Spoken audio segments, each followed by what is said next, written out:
Hello all. Okay, I'm going to do a review on strange new 4x4. It's a Nissan Navara. I'm going to get footage of it while it's being driven around.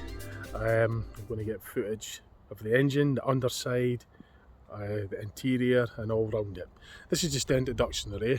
I'm doing it here at Nissan Community Centre at the middle of the night because it seems to be the time that's most appropriate that we could manage. So, and always one for late nights anyway, so it's a bit of a midnight car review. But anyway, it's 66 plate. It's not brand new, it's new to strewn. It's a 2.2 diesel, 6-speed box, and it's got the 4x4 pickup body. It is a detachable pod in the back so you can throw stuff in and stuff. But we'll go to the Olympia Centre car park where it's a wee bit, well, a little bit less colder, and it's more lit up as well. So this is just the introduction. I'm going to start it from here because it's just, turns out it's easier for me to finish the shift, go home, get my gear and do the review. So I'll do the driving bit as we go down to the car park. Strange new motor, and you're quite happy with it. Videos. Yeah, well, I'm very happy with it. Yeah. I got it right. It's a 2.2, 2.3, 2.3 diesel. Yeah, 2.3 diesel. Turbo, twin turbo. 190 brake horsepower. I think the actual model is YS23DDTT. Ah, right. Don't ask me what the YS is. The easy. The 23. Oh no, 2.3. 2.3, Then 2.3. I don't know what the D is. Diesel, twin turbo. Yeah. I don't know what the other D is.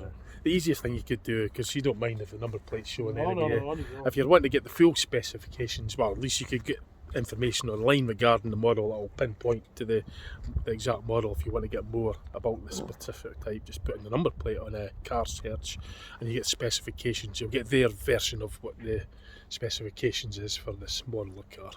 A pickup truck. I keep saying car, but it's a pickup truck and it's a big one. So I was just saying, when we get to the car park, we'll get footage underneath as well. I've got the selfie stick. I'll get footage inside, all round, and under the bonnet as well. It's just a little bit cold here, so we'll do it there, but it's more like. So I'll just go around again just before we actually do some footage of the drive, just to show you what the model looks like. It is, so you'll get more footage inside the car park where it's better lit up and a wee bit milder. It's about 5 degrees maybe at the moment, or maybe a bit 2 degrees higher perhaps. Another wee sort of skim round. Obviously I'll get a few pictures at the same time because I could do this while it's here. Maybe get a couple for the thumbnail.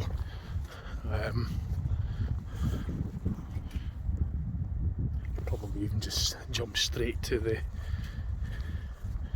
interior when we get to the. So yeah, the boot is quite a size on this model. Indeed it is. So just to prove it, wow, he just sprung out of there. And yeah. Strewn is quite a big person, and look how much room there is left. I've lain down across it. Yeah, I'm 6 foot odd. So yeah, that still fits me. And it can fit Strewn, so that just demonstrates how much room there is. You can actually put a bed in there and sleep diagonally across it. Good. I did notice there sitting was. There's gaps you can see. There's gaps. When I shut that up, yeah. Oh, see, so you could actually see a little gap. Yeah, I can see through there and underneath it. It's good to have a bit of air. Yeah, so it's maybe just not airtight then. Oh, you can see it there. If you have your flash through. Oh yeah, just. It's not much. Oh, water wouldn't get in there now, would it? Would water get in there? Sure, it would go down here in a way. Aye. Mind you, if it is a bit, well, whatever. It's actually a pickup, yeah, so it's watertight anyway. You know, the water would maybe get in there, but the actual interior bit of this will be waterproof because this pod actually comes off. I could show you. Head cap, yeah, did you want to show them how it comes off just from there? I'm not going to Not going to take it off, no, but. So yeah, this, I'll show you now. Oh, the light, the interior light system there. Yeah. So it's got 3 clips round each side. Aye. You unscrew those bolts. Yeah. The clips will come off. And then that'll just lift up. Yeah, these but things there. I don't really want to get rid of it. I quite like it. Yeah, keep the roof on. Well, see, this even though water may get in, this is actually plastic, so it'll be water. This is open to the elements anyway, so this grommet's come off a little bit. That just push fits is on. That's just so that the I'll wires get it at don't some get point, yeah. doesn't get. It's quite the mileage was 160,000, 159,000. It's Not a big problem to me. 20,000 a year average. It's just a minor thing, but this will be waterproofed because it is. Well, the issue is, as I say, when I go to Lithuania, if I use it as a bed, it's usually during the summer anyway. Yeah, it'll be warm enough usually in this in August.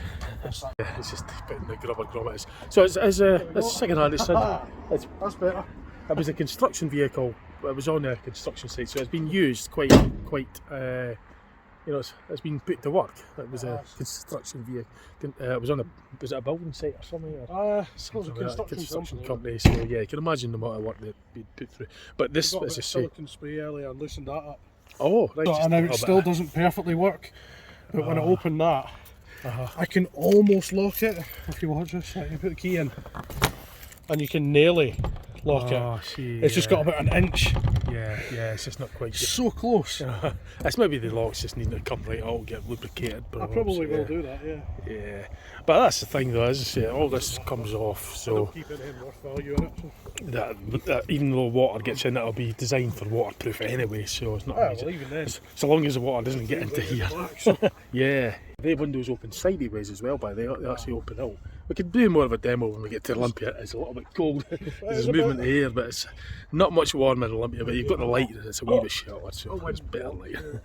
But we'll get footage as we drive down, so you could hear it, and you can hear the engine, and to give you a review of the ride quality as well. Especially going over these big speed bumps. It didn't feel anything when we went over it. It was that smooth. The wheels are big on this as well.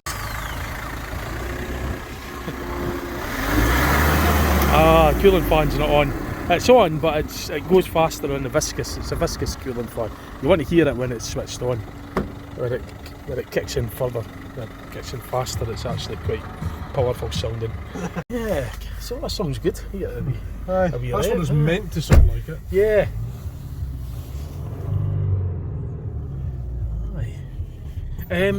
So what I'll do, so and in here it's a little bit dark. Oh yeah, I'll show off the lighting when we get there, but we're going to go over the speed bumps, and we're also going to go over a road that's not a bloody oval. Basically the condition of it's cobbles and it's full of potholes and bumps and everything, so I'll put it through its paces.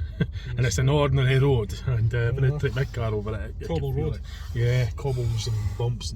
So this thing, we'll see how it soaks up. The first thing we'll do is I'll let you know what it feels like going over that speed bump, sizable speed bump. So let's see how it goes. So we're just coming up to it now.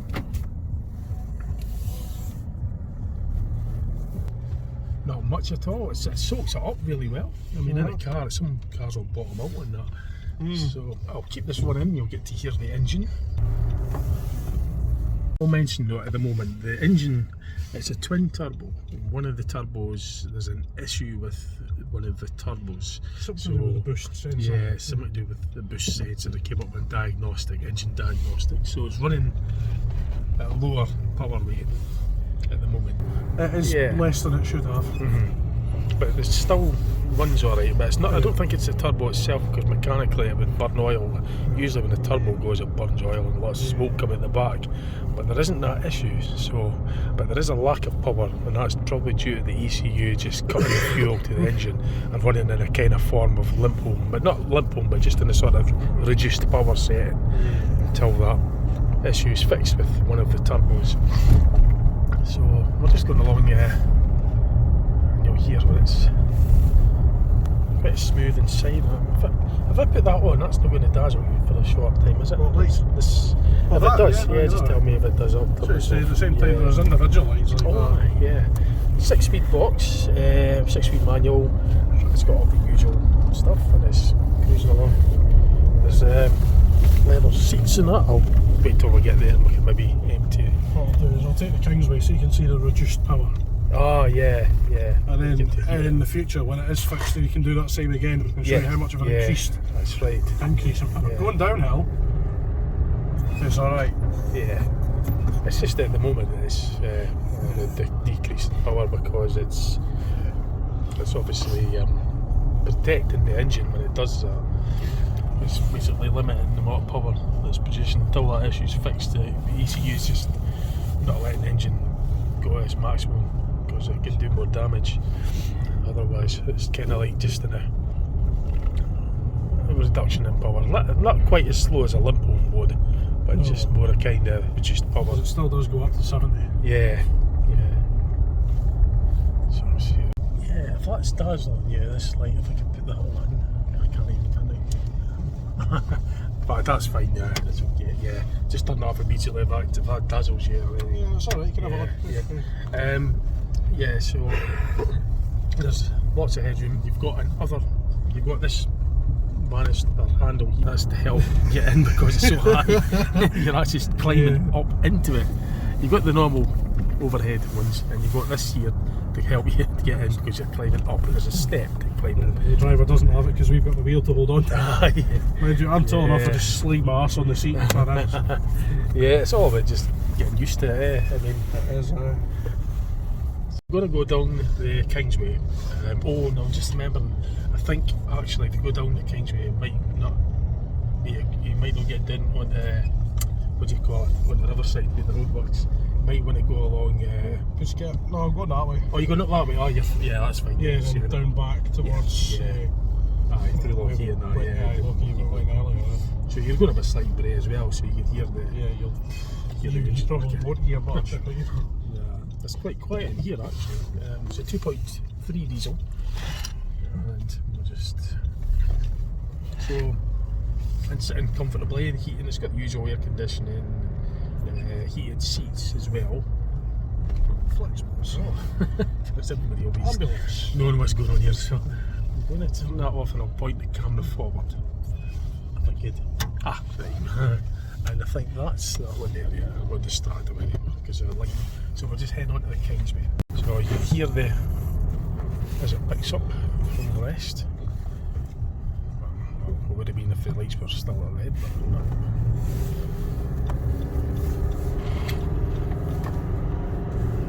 So that's the foot right down then, is it, more or less? Yeah. So you can see that how fast it's going up the accelerator, the foot right down.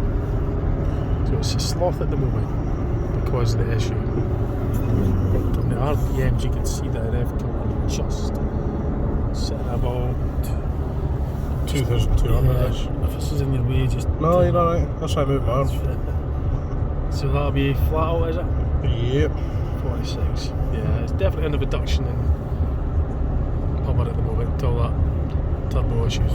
So there is a warning light on in the dash. That's actually just a parking sensor. I'll go back up, you'll see it. Right, so it's not come up... There it is, there. Oh, right, that's with that warning. Yeah. So it's not even got an engine management light then? No. Oh, right. I see, okay. And mileage is 159,206. Yeah. You could get miles per gallon average, which is sitting currently at 33.3. All the threes, Yeah. So that's not bad. Yeah, it's really quite quiet, refined car, or pickup truck, but for a light commercial vehicle, it's like sitting in a car. It's got leather interior, it's quiet, it feels refined. My experience actually says, I had a CRV before this obviously. Yeah. This has less wind noise than that. Oh, is it? Right. Which is really, really strange because a car's usually meant to be an expensive luxury item. That's right, it's meant to be more refined. Or trucks, obviously, commercial. But I mean, this is a huge thing in it, it's quieter, so it doesn't have the same wind noise. It's very, very well built. Yeah. What's it like in terms of road sound? The road noise, is it quieter? This car? Yeah, compared to the truck pillar. That's what I mean, it's quieter than the CRV was. Quieter than the road sound as well. So yeah, the interior is, and yet this thing was put on worked 8 years on a construction company, and it's clocked nearly 160,000 miles, and it's 8-year-old. So it's 20,000 hard I really wanted to pull over the other day because as I was leaving my house coming down the Kingsway, it read 159,159. Oh, to get that'd be a milestone. It was, yeah. So it's got lots of features. The sat nav, all the normal modern stuff as you would expect in a car. And they say this is a workhorse really. Yeah, It's 4x4's now. turning into a show car for me now because I want it in the best condition it can be. Yeah, I mean, yeah. To keep it in good nick. I don't want it to be an off-road commercial beast. I want to keep it as a spotless condition daily driver. Yeah, that's right. And right now, I've got it relatively clean. The handle on that top boot hatch is a bit ugly, but I might take that away and spray paint it. Yeah, you could get that done. Or just get a new handle, because one of the latches is a bit fucked anyway. So you'd probably be better just getting a new handle. That way, you could get a nice, fresh handle rather than. Did I even tell you how expensive that handle is? That mechanism's about £200. You're joking. Jeez. Because it's fucking brand. I was thinking of the actual handle itself, you know, the mechanism behind the it. mechanism is included, because the exterior and interior handle. Right. It's alright, I mean, at some point, if I have the money to splash it, we'll buy it, but I'm not really bothered, to be honest. No, there's no point, no. I think the first thing really would be get the turbo. I'm going mechanically first. Yeah, mechanically, get the thing running the way it should. Exactly. That would be the first priority. Other than that, the interior's been nice and clean. Yeah. We'll get better. I've used silicone lubricant on all the fucking door caps. And, as I say, at the moment, when we get to the Olympia, we can show you. We'll do the off-road. I was going to say the off-road test. That road is just about as bad as off-road. And the 4x4 it's currently in 2-wheel drive. That's the 4-wheel drive. You can maybe show that later on if you want. Well, it depends if there's a straight road, because it doesn't like. Oh yeah, being a 4-wheel. Yeah, well, it does. To bind, is it? The wheels scrub. Yeah, tire scrub. So 4-wheel is made for going forward. So. Yeah. 4-wheel drive, but when you're cornering or reversing, the wheels scrub. I don't have any experience with the 4x4 vehicle. I've never owned one. I do now. I didn't before, but I do now. Yeah, this is your first experience with it. But having it in 4x4 mode and it's slow speeds and reversing, apparently. I mean, I was in it that time. You reversed it in 4-wheel drive, and it was forwards. It was at McDonald's. Yeah, and the wheels were just scrubbing. It's like a lock diff. But I think it is actually. Yeah. But if you're stuck in the mud or snow, then that's just what that's ideal for, because a lock diff means the wheels that's spinning will not get all the power. The wheel that has the traction will get power applied to it, whereas on the standard car open diff, the wheel that's spinning gets all the power, and the one that has the traction that needs power doesn't get it, and then you get stuck on an open diff. But this being a 4-wheel drive, will probably have a lock diff, which will transmit power to the wheels that actually need the power to get you out of a sticky or a stuck situation.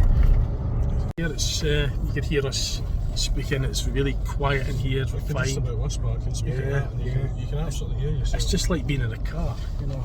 Better than that, I would almost say. Yeah, it's even quieter than these other cars. These Renault. Yeah, it was. The Renaults, they were alright, but one Renault in particular that I had, it kept getting condensation on the inside of the fucking windscreen, and no other car I've ever had has done it like that one did. I stuck a dehumidifier in it for over a week, and every time it was cold, it was about this time of year, I would come in and it would be full of condensation. It's maybe laminate, something in the laminate, maybe it's water getting in there, maybe. I was thinking either a shagged window seal or something somewhere. You've got all sorts of different moistures. Moisture gets everywhere. I've had moisture behind the actual where the dials. You've got the plastic perspex that covers the speedometer. Yeah, that's an annoying one. I find it that bad with the moisture these days. It's a lot worse than it used to be, I think. I mean, this is only recently I've noticed this phenomenon where you actually get condensation on the inside of the actual with the speedometer, the plastic bit. So you get it there, you couldn't even see a speedometer because of condensation. That's pretty bad. This is a fairly recent thing, like, you know, experienced this. So yeah, we're just going to head to this cobble road. It's a really bumpy. And I know what it's like driving over it in my car. I've heard buses go over it and go da-da-da-da-da-da-da. Yeah, it really does. It's a shake test. So I'm going to get footage when we get there. A good SUV with a good suspension base. I'll let you see what it's like. Yeah, this should dampen it quite well. And as I say, when we get to the Olympia car park, I'll get footage of the suspension, because I'll put the selfie stick right underneath the car. I'll go around and get as much component footage and under bonnet footage, as well as all the interior as well. So that's the plan. So we're on at the moment, we're on you will hear that clutch pedal squeak, but I'll fix that at some point.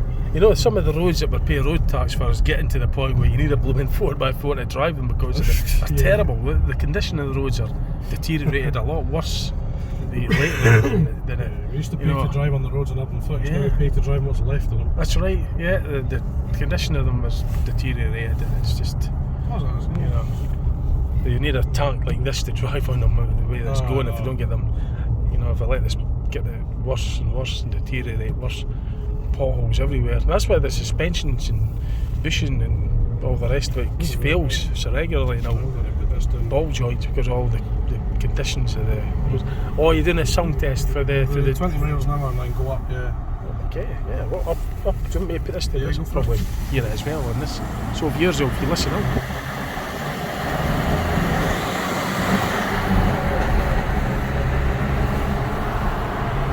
It's not bad, yeah. I say it'll be better once that's fixed though. You get the double turbo and get more power. You should be able to hear it properly, yeah. That's what you need. Window at the moment because it's a bit stuck at the bottom, but once it gets to the top it speeds up. It's probably the gap between the windows a bit tight, maybe dirt, because it's been in the construction. There's probably all sorts of I need to take the card off and see what's in the motors and all that shit. Muck and everything, you know, the construction sites are not going to be the cleanest places. And if it's been working on there, then that's probably just needing to get the windows, you say, get the seals, get right into it, get all the muck out of it, it's probably jamming it up. You know, you can see that if there's any scratches in that at the bottom of the window. If it about at this road that we're going to go along, that is. That was good. That's your, that was your meal earlier. That was my turbo. So yeah, you'll probably be doing that more when we go over this road because it's such a ridiculously bumpy road. Yeah. And we pay road tax for this. It's terrible. Condition is absolutely the bottom. So, I mean, I try and avoid going out in my car now. It's a brand new Seat Ibiza. Both springs. 74 reg. Yeah, both my springs went on the rear, and since I got them fixed, I've just said, well, I need to go over that road again, because I'm sure in the cold weather the springs become more brittle. Oh, they will? Yeah, and then they're more likely prone for breaking at the pigtail, as they call it. Oh God, yeah, I know. Pigtail end of the spring, it's the end bit of the spring tends to break. Fails an MOT for that. Yeah. Fucking hell. Here we go. Right, so I shall point this forward. So we're just about approaching this road, and I shall show you. So it's a ridiculously bumpy road. This is not the worst bit yet.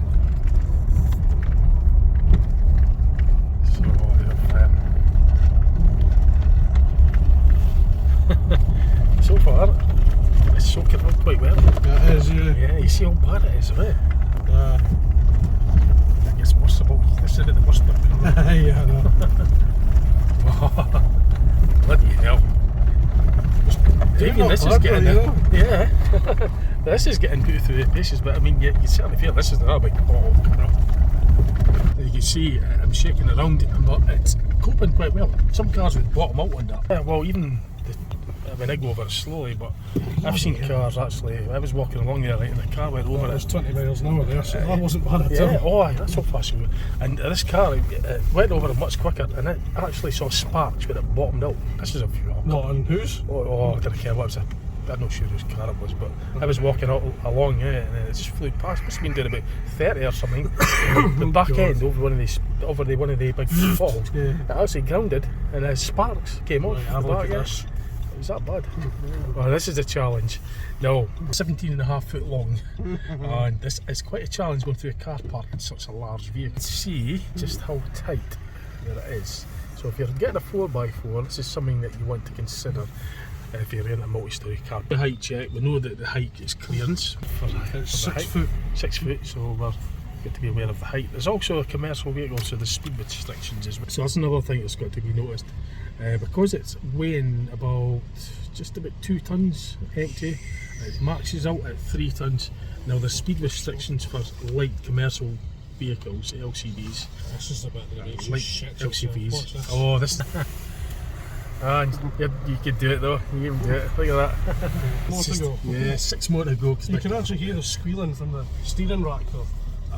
It's the tyres as well. Tell me, you can actually feel the thing quite roll because it sits high up a bit. Because it's quite high up, there's ground clearance. You can feel it roll a little bit, I think. But yeah, you've got to be aware of the speed limits as well, because certain vehicles with a certain weight, I think LCV vehicles, it's 50 mile an hour on single carriageway, 60 on a dual, and 70 on a motorway.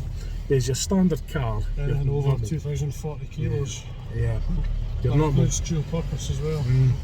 But mind you, if it does come over 2,040, it's considered a light commercial. So. Yeah. Well, it's like with vans as well, they're restricted. There's only 2 pickup trucks on the market that I know of that can actually do 70 and 60 where it's meant to be.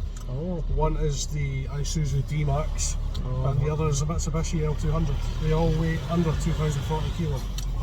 Right, so there's a point worth noting. So those ones, if I got them, I would have been alright for speed. Yeah. They're a bit bare. I really like this truck. Yeah, this is better. Cloth seats. Yeah, that's what you want. What you want to be about? Alright. Oh, the one in there. That's alright, yeah.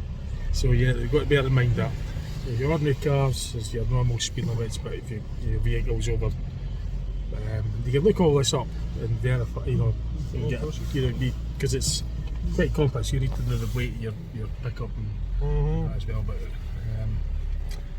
in terms of licence, you can drive a car licence if you're 3.5 tonne. I mean, depending on when you pass your test. I passed mine in 1995, so I got a grandfather license. It changed in 7.5 tonne, but it drives buses in. Yeah, so I can drive more up to 26 tonnes. But your ordinary car licence nowadays, if you pass your test, 3.5 tonne. So you've got to bear that in mind. No, it's just for parking, because I know how much it's left. Oh, so you've got parking sensors as you can. Yeah, they don't work. Actually, you know, one of them's out even. You might be better for the review. You might be better parking lengthways along there, eh? I could do. I just want to show everybody how it. Oh, it compares with this. Yeah, that's a point. Well, there's my car. You can compare it with mine. That's a good idea. Yeah, I'm going to do that. So, yep, parking sensor. And not all of them work. So.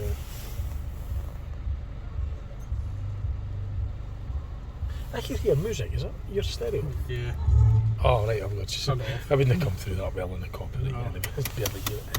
Anyway, show what this car looks like in comparison to my Skoda Octavia, which is actually 37 miles per gallon on that trip. Right. I've just zoom in on that, yeah. So my car's actually longer than average. It's quite long for it's 15 foot, which is considered slightly longer than an average car in the UK.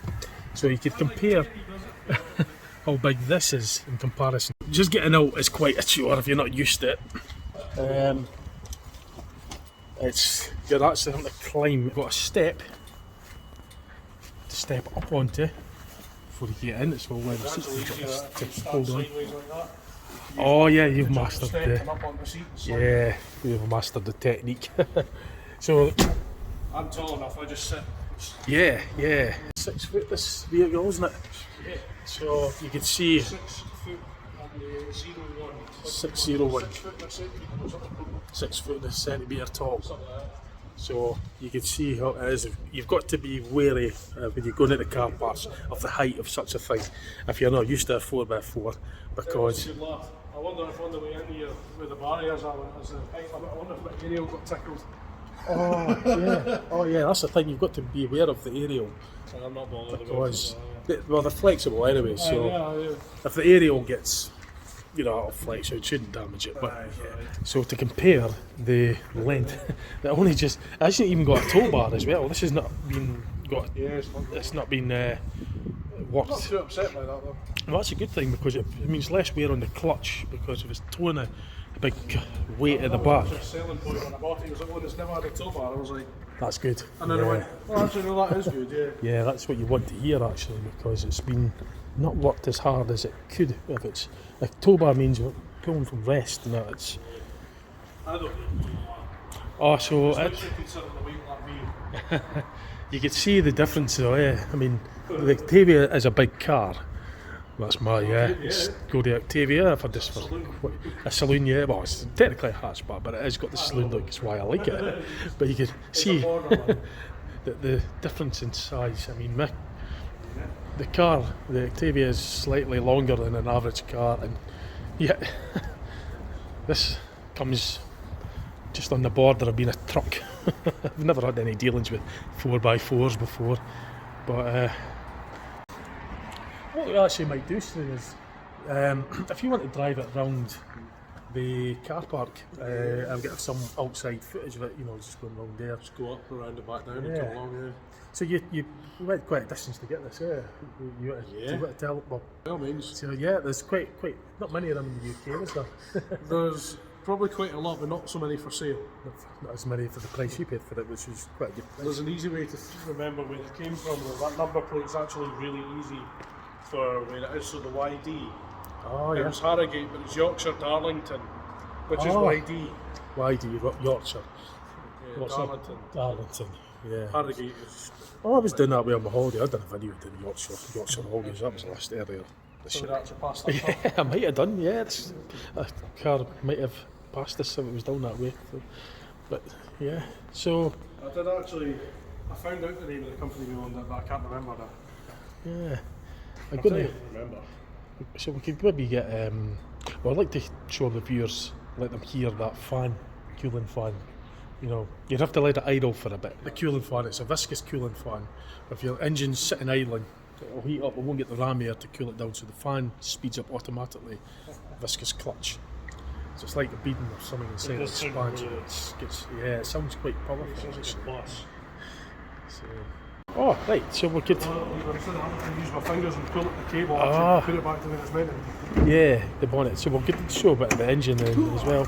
So there's plenty to feast our eyes on in this, because there's a lot of It's plenty heavy as well. heavy bonnet.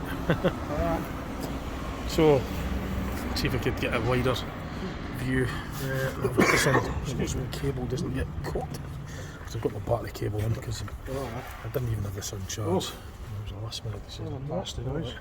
Oh, that's the middle of the night, is it? Hear everything. So, the layout, that'll be the fuel filter, is it? Yep. Diesel will sit longitudinal, the pulleys are at the front, so that would be the north to south. In other words, it's sitting lengthways, longitude. It's 4-wheel drive, so the transfer box will be to allow the front wheels to engage when it's in 4-wheel drive mode. It's standard in rear-wheel drive, that's the standard drive. So you get brake servo unit. Huge. No, I'll have a vacuum pump, because obviously being a diesel it doesn't have a throttle body unlike a petrol, so it needs a vacuum pump to create a vacuum for this brake booster, brake servo to work. Which will be somewhere in, tucked in this. I'd love to find out if it was just something really, really easy that was causing the air, like the turbo. Well, that's the air induction.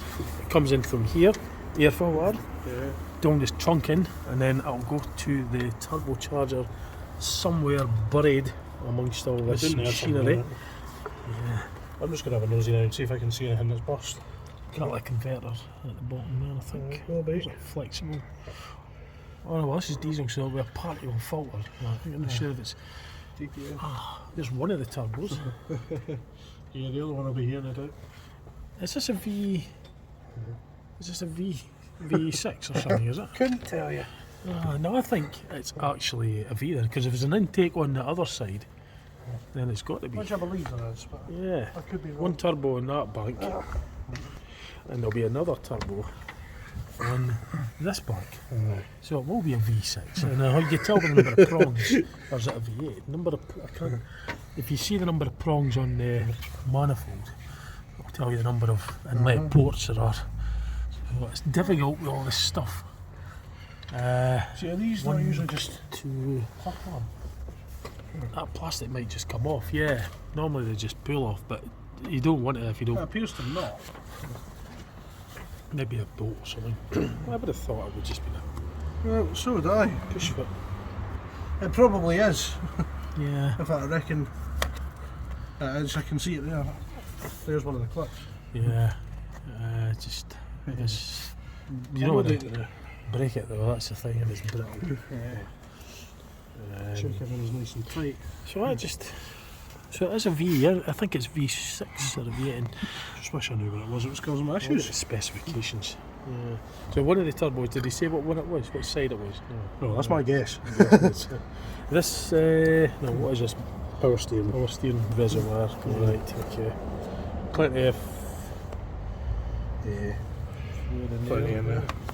It's your standard battery, 12 volt. Had the stickers pulled off it. It'll be heavy duty because it's in diesel. It'll be more I think that's it. There's a bit of paper there actually, that might be what it is.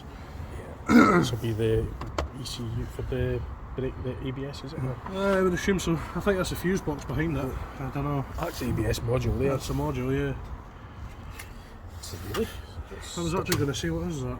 It's a relay, one of the main relays, I think. Dad's more of an electrician. Well, he's a qualified electrician, you would know. But looking at that, I mean, it looks like it should be there. Yeah, the cable tie has been put there. Yeah. So it's been put there recently, I think. Where was it meant to be though? Yeah, I don't know if it's an auxiliary component or something. But it might have been for a light bar, if it had a light bar. Yeah, possibly. I don't know if it did, I don't think it did. So, going on, this is the radiator, it's a cooling pack. I'll have the condenser for the air conditioning at the front. Between that there'll be an oil cooler. It's all covered with all this plastic shrouding. Expansion tank. I thought you were going to say something else. Plastic shite. It's just to keep all the... It keeps it kind of encased, closed, so all the dirt or whatever it is. I think they just put all this plastic on just to make it look nice as well. You know, There's a fuse under there, Pop. less complicated than it already is. But it is, it's how complicated it is until you take the bits off. But the viscous cooling fan, which sounds pretty good when it's engaged, it's full, is down there. So you've got, there must be an air filter. Well, this trunk in there. An air filter? One air filter, so you could trace where this is going.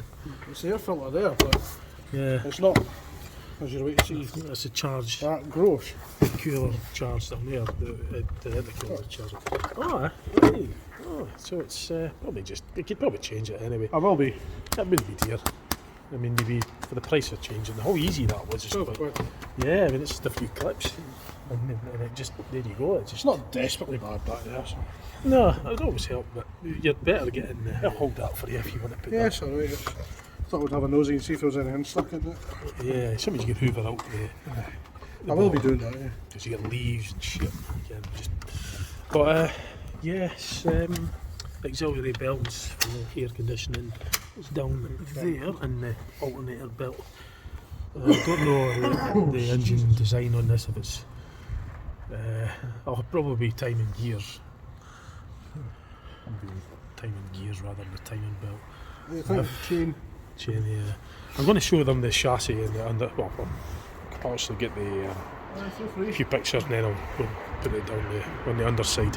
It's the first time I've had any dealings with a 4x4, so I'm just kind of like guessing what the parts are, but it's quite a complex, a lot of machinery there. So, right, I'll get the selfie stick and I'll show you the underside. I'll show you the underside. It's Shane wants to drive over, get footage of the underside on his. Ah, here we go. There's the cooling fan. Yeah, it's kicked in. So he's not running over it. He's driving over it, not running over it, driving above it to get the underside footage for his. Oh, right. You're clear of it. Yeah.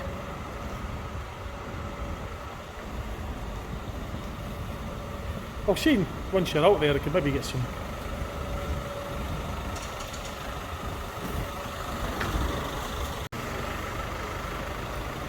Alright, yeah. Aye, okay. I'll get the footage of that as well then, once you're doing that, and then I'll get a view of the underside.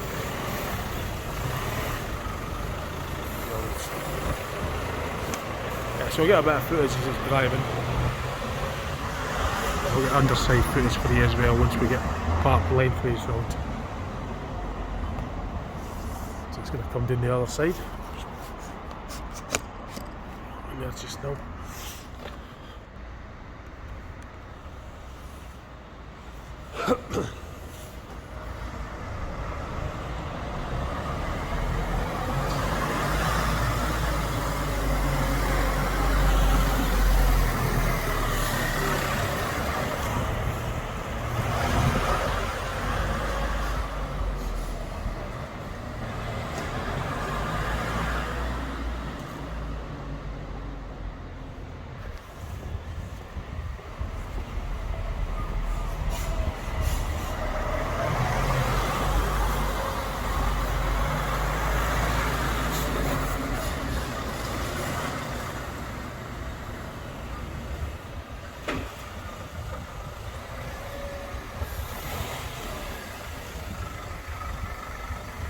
Ah, that's fine, yeah.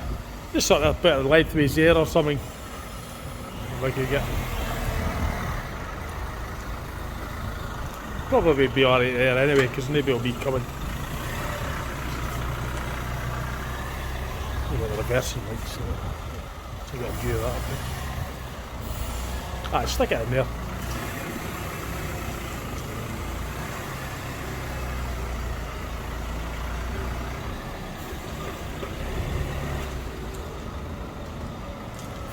Tell you what, you could do a light demo as well if you want. Put all your lights on, eh? Show them. I'll show them the other lights working. Reversing light, fog light, brake lights, all that. What I'll do is I'll stand up here. Right, put your brake lights on. Rear fogs. Reversing light. Put your hazards on.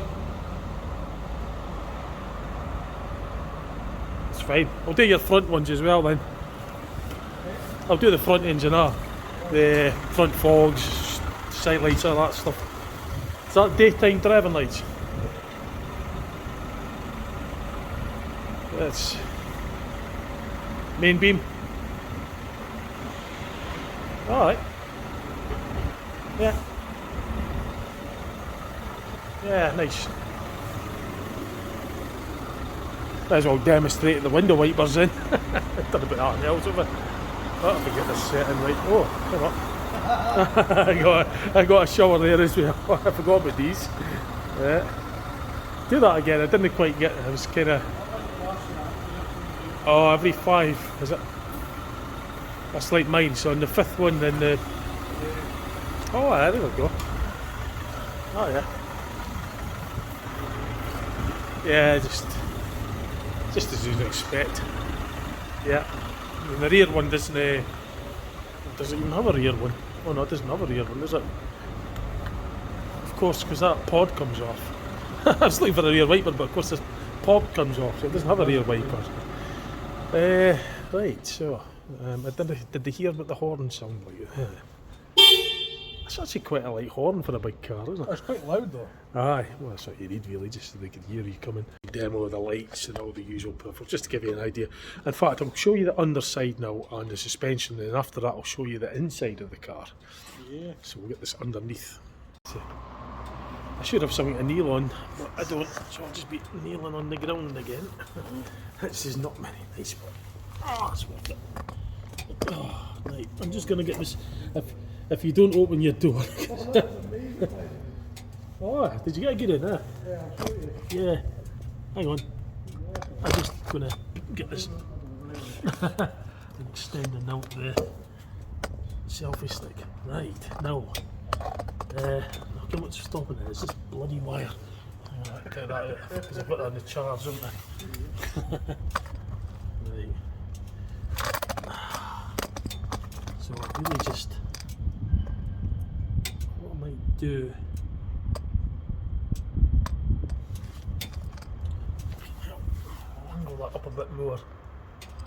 Like that, in fact. Aha, that's better. Now we're getting a better view. So you can see the prop shaft. There's a lot of under cage, under body skin, like skid bands. It's the rear axle with the differential gearbox. That's the differential. That's the coupling for the prop shaft. This picture doesn't start going upside down. It's not so easy to. Take it the petrol tank, diesel tank. 70 litre diesel tank. Or is it 73 litres? I think it is. 5 litres for stream wash apparently. View the underside and the other side. Go at the front. Put the camera on the top of it. Oh, not as fit as it used to be. So it's engine under tray. Oh, your horn works, yes. I'm trying to get the double wishbone because it's a double wishbone suspension.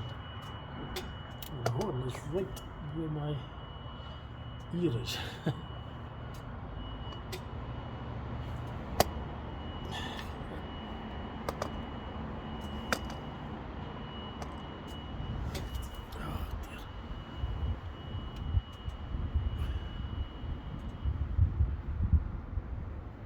Right, I'll go to the other side now. So I'm gonna now go and have a look at the near side, underside. If I could. Oh dear.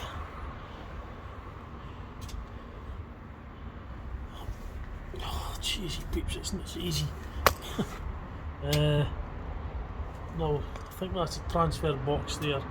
Prop shaft comes in one side, the other for the rear wheels. It's covered up with that metal under tray.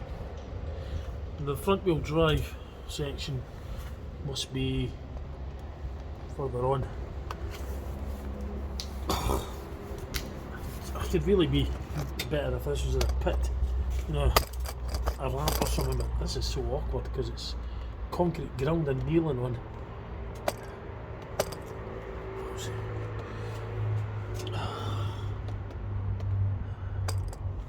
So I'll try to get the drive shaft for the front wheels so I get a view.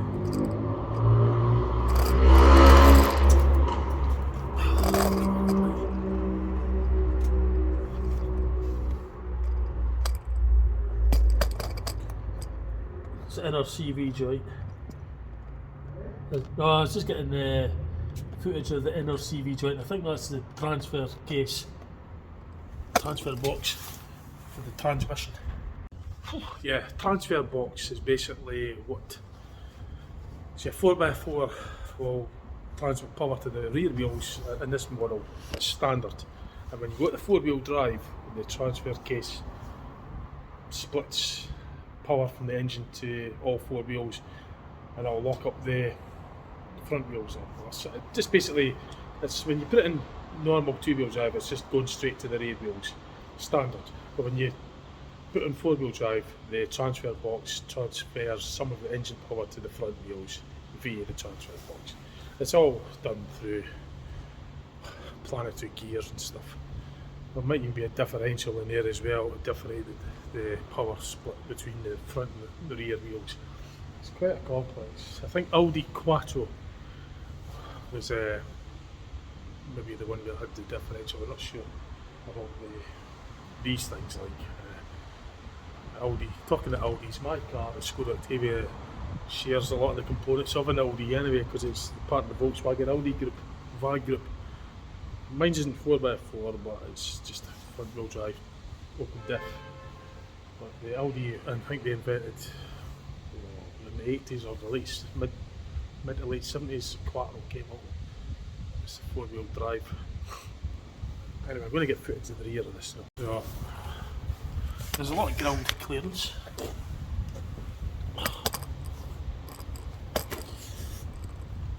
Yeah, you get a nice view of the rear axle, the anti-roll bar link, suspension, the spare wheel, which is suspended there. I'm going to try and show you that. No, something just got dimmer. I don't know if that was my battery on the phone or what.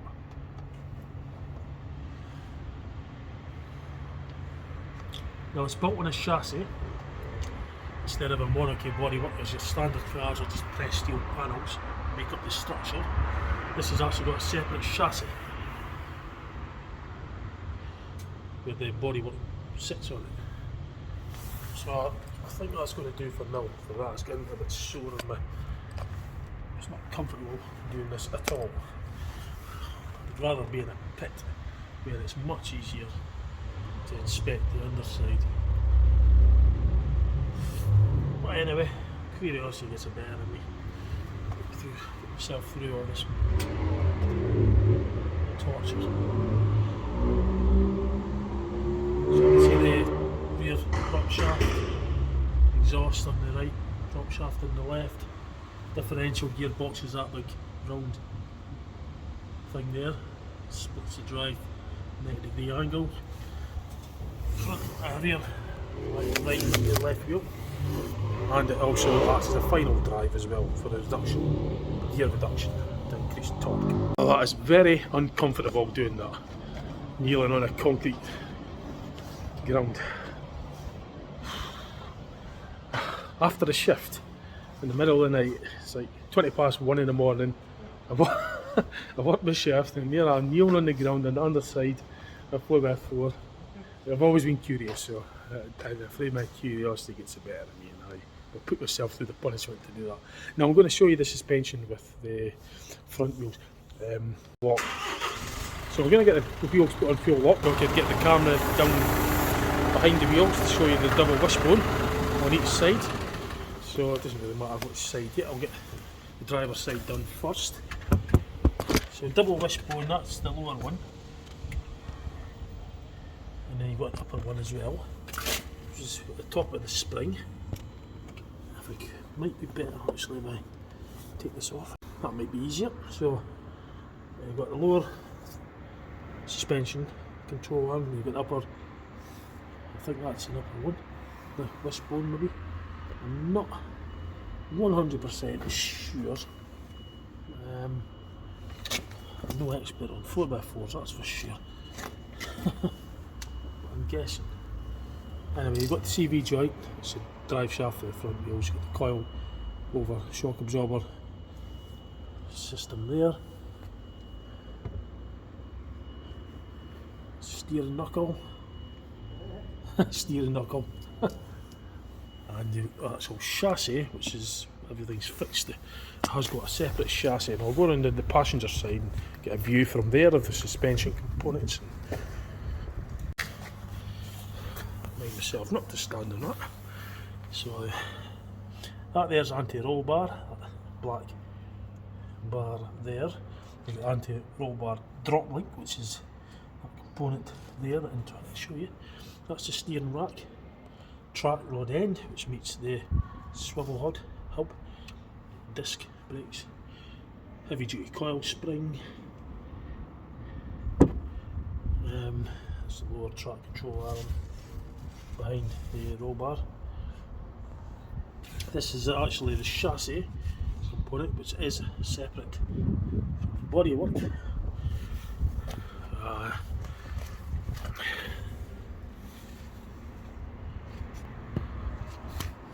I'm going to end up dropping this into it.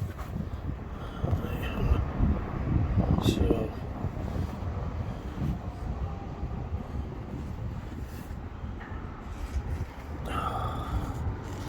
yeah, that there, right, that's the actual chassis, separate. It's probably 1/4 inch thick, solid. And then your bodywork, which is body pressed steel panels, which sits on it. So unlike a conventional car, like my car for example, Skoda Octavia, it's pressed steel bodywork. In other words, the bodywork itself, the panels and everything, the metal forms a structure, monarchy structure.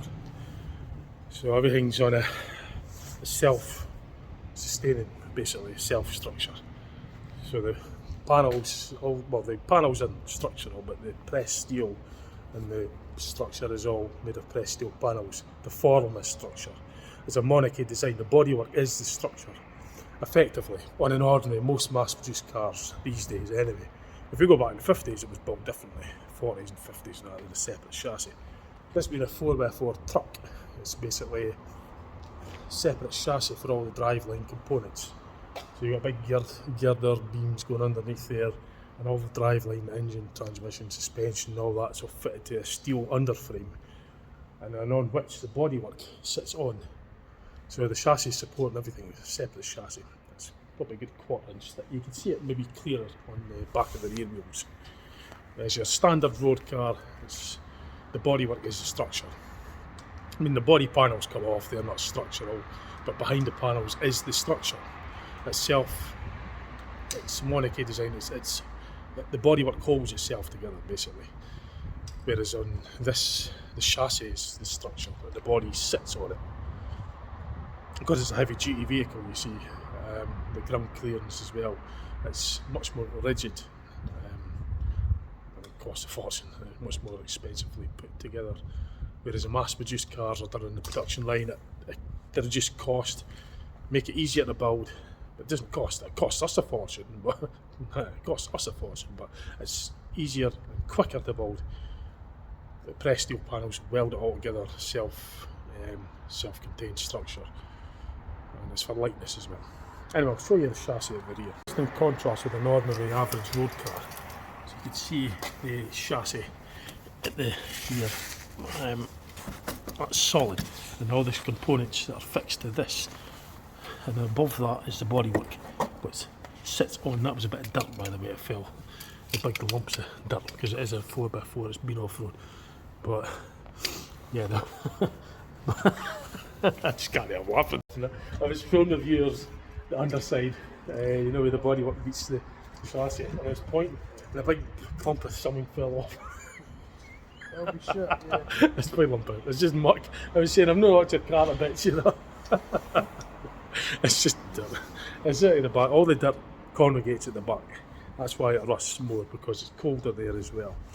And all the dirt gets sprayed up at the rear. So that's just lumps of dirt. Road dirt and off-road dirt as well. Right, yeah. So yeah, I was just showing them that the bodywork's on there. And I haven't actually showed them behind it. That's leaf spring. No, that's not. It's coil spring. So what now? I thought Coil spring? Coils, yeah. Rear coils all round. I thought for a minute it might have been leaf springs, but it's Let's have a suspension of multi-link. Well, that's one way of doing it. I just don't have the will to do what I used to do that, but yeah. That's quite mucky, It's isn't because I've not got my overalls on as well. I'm trying to keep clean at the same time, otherwise I'd probably go right under. Don't worry about me, I'm just doing weight reduction. Yeah. But yeah. The sills are still strong. Oh yeah, no, that's quite solid. We'd say the bodywork is panels. The chassis is the main. That's the bit that you need to. That needs to be structurally sound, obviously, because that holds everything together. So anyway, that's just a wee look at the mechanical bits. And it's at the rear. Oh, we get a view of the fuel tank from there. Awesome. And just jet wash right under there and get all that off. Yeah. That would get rid of all that, because you need to moisten it first. Stand on the cables. Right, where was it? Oh yeah, I've got to show you the petrol. Has this got AdBlue as well? I will do, yeah. Of course, it's 66 plate, so... Do you know, it looks like it's leaking. Is it? Did you see that? I could just make out one of the tanks, I presume it's the AdBlue one. No, do you see the bit that I say looks like it's... Oh right, no, I've not seen that. I could see the different tanks now though. I could see the diesel tank. That's the diesel tank on the left. Trying to show it, but it's not that easy. Hang on. Let me try it this way instead. Right, that's the diesel tank, just see it. That's the AdBlue tank behind it. No, it's not an easy way of getting this camera in there. I don't have a GoPro camera, but I'm trying to show you the diesel tank. Yeah, I just cannot get a camera in there. I can't see if I zoom out, right? It won't give us a light, unfortunately. So that's why I can only show them like this. That one is set in one. If I go below that, then the light goes off and they see nothing, unfortunately. So yeah, shock absorber. That'll be a stabiliser. Control. Right, I've got to show them the inside of this thing then. Oh. If you just go with that one, Gordon as well, so I've got a light. Oh yeah, I see what you mean, yeah. Well, that could really have just been somebody that did an oil change lazily. It looks more like a leak. I could see it. What I'll do is I'll actually just film it, then I'll have a look when I'm stood up, because this is really awkward. Like, that's a pulling muscles and everything. No, that's as it used to be. It's just because not really getting. If I'd got overalls on, I wouldn't have really. It'd be much more comfortable, but I don't have them. Now we get. Yeah. I think what you want to do is check the fall plugs and gaskets and all that sort of stuff. Oh, it's all good. It's been on the right side up now. Right, let's show them the inside of this thing then. I've showed them all around. This is the easy bit. I haven't showed them the roof yet. I'll have to show you the roof. Might as well. Show you the roof. Actually, first thing I'll do is I'll put this, climb myself up onto here, because you've got, this is the ground clearance, by the way, just so you know. This is how much ground clearance it is. I'll use my foot as a reference. I've got a size 12 feet, so you can see that it still doesn't, just touches it. So it's about a foot ground clearance. Whereas on the average car, well, you can sort of see. Yeah, it's a suspension to test. But what would be the easiest way to show the roof now? Probably this way, because I haven't done that yet. Got the roof racks. Yeah, that pod, remember. What's really irritating is right above here there's a light with the bulbs out. That's so annoying, that had to be that. How good would that have been? Mind you, I think that one's out as well. Yeah. I don't know. I would have been great. So it's corrugated. Right, I'll show them the inside then. Get the heated seat on. Yeah, get the heated seat on. Oh, for fuck. Right, so you've probably seen most of the. I'll show them this. So there's stuff there, I'll miss the bag bit out because I don't want to. Yeah, so it's right up against the back windows, as you can tell. This pod comes off. There is actually a light under the rear footwell. There was, and there was yesterday. Remember this? Yeah. No, it's maybe you need the exterior lights on. Well, if I do that and dark it out, you might see it. Yeah, let's try that. No, that's odd.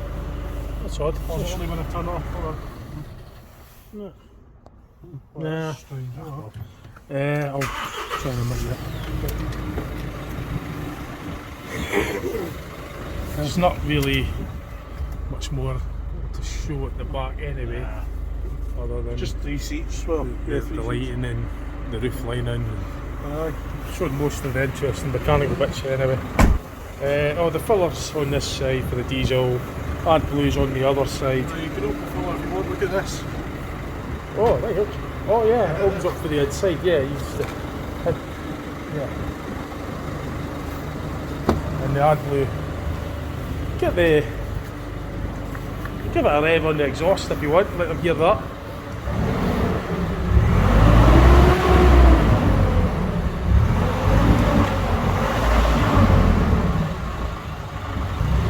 Nice. I don't know if I let them hear the engine at the bonnet, did I? Put the bonnet up, I don't think I did. Yeah, maybe do that then. Yeah, go fire away, give it a few revs.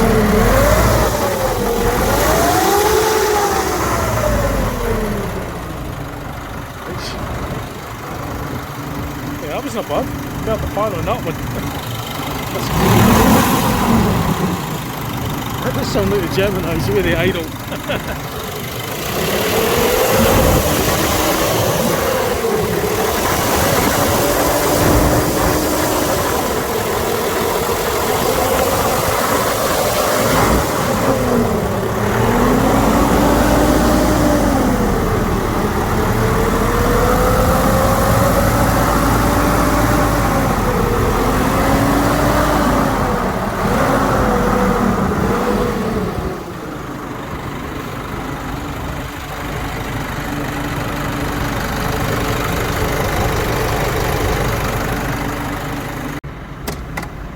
Just so the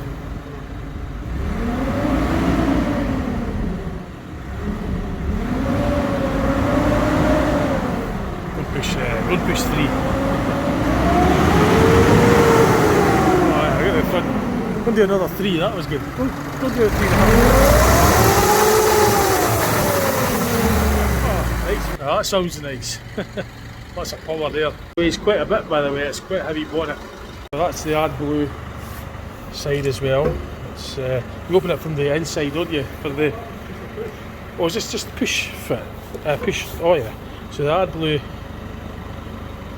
which is a diesel additive for the exhaust. Basically treats the exhaust gases. So I never really got a picture of the rear. I did, to be honest. But it's got the usual cigarette lighter port there, it's got one up there and one in here. What I have noticed is that one's dead, which would be a fuse. But that's normal all and that. Yeah, usual just, wasn't it? Yeah, it's got a full leather interior for the heated seats and all that. And they do get warm, and there is a light under the seat at the rear as well. Because I was on there yesterday when I was doing it. That CD is not mine, it actually came with the car. Oh, right. One of the songs was the Jungle Book, The Bare Necessities, which was absolutely hilarious when I didn't think there'd be a CD in it. No. So what I did was I went to put one of my own in. Yeah, and obviously I wouldn't take it. And all I heard was I'll not put too much of this. No, with the copyright, yeah, right enough. Just looking for the right version. That would be the radio, the stereo. Yeah, I just heard. Come on, Look for the bare necessities. That's all I heard. I was like, what the fuck? Right, I'll round this off then. So, I'm going to round off the video. I think I've covered most of the things. The unladed weight's about 2.2 tonnes, the length's 17 foot. It's about 6 foot tall, the vehicle. Well, in 6 foot, so I think it's maybe just slightly, just under 6 foot maybe. But the width's about, is it 6 foot wide? Probably about 6 foot wide maybe. Yeah, they're about 6. 17.5 foot long. Maximum weight is just over 3,045 kilograms, just over 3 metric tons. So you could drive it on a normal car licence without any problems. Well, that's miles per gallon, depending on how you drive it, of course. It varies really. Once we get the turbo, once it's running the way it should, you'll get a big increase in performance, it'll run better. So that's the review done. I've never had any dealings with 4x4s before until now. So it's an education to me as well. I'm learning, I've never experienced 4x4s. All the cars I've ever owned have just been normal front wheel drives. Quite an issue. Anyway, I hope you enjoyed the video. That's all I can think of right now. It's get up at 2 o'clock in the morning and working again tomorrow, late shifts. So I think that's just to get away. Right, hope you enjoyed that. See what else brought my channel, and thanks for watching. Bye bye.